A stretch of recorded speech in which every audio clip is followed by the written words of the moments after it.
ছোটবেলায় গণিতের জন্য স্কুল পালিয়েছিল, বিশ্বাস হয়? কথা বলছি ভারতের তামিলনাড়ুর বিখ্যাত গণিতবিদ শ্রীনিবাস রামানুজানের কথা।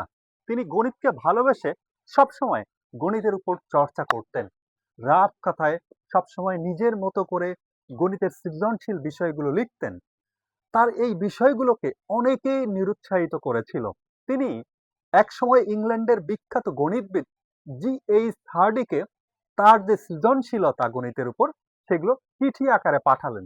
G.H. হার্ডি প্রথমে তার বিষয়টাকে সেভাবে গুরুত্ব দেয়নি। প্রথম কিছুটা কনফিউশন ছিল। পরবর্তীতে তাকে যখন গুরুত্ব দেয়া হলো, উৎসাহিত করা হলো, তিনি ধীরে ধীরে গণিতের চমৎকার কিছু সূত্র তৈরি করে দেখালেন। আজকে একবিংশ শতাব্দীতে সেই রামানুজানের রাফ করা খাতা নিয়ে গণিতের নতুন নতুন সূত্র আবিষ্কার করা হয়েছে। বিজ্ঞানীরা এখনো কিংবা গণিতবিদরা এখনো তার রাফ করা খাতা নিয়ে রিসার্চ করছেন।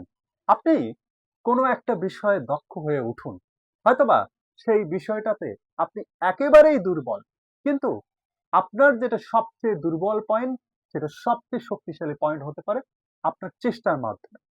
আপনি যে উদ্যোগই নেন না কেন সেখানে নিজের সেরাটা দিন।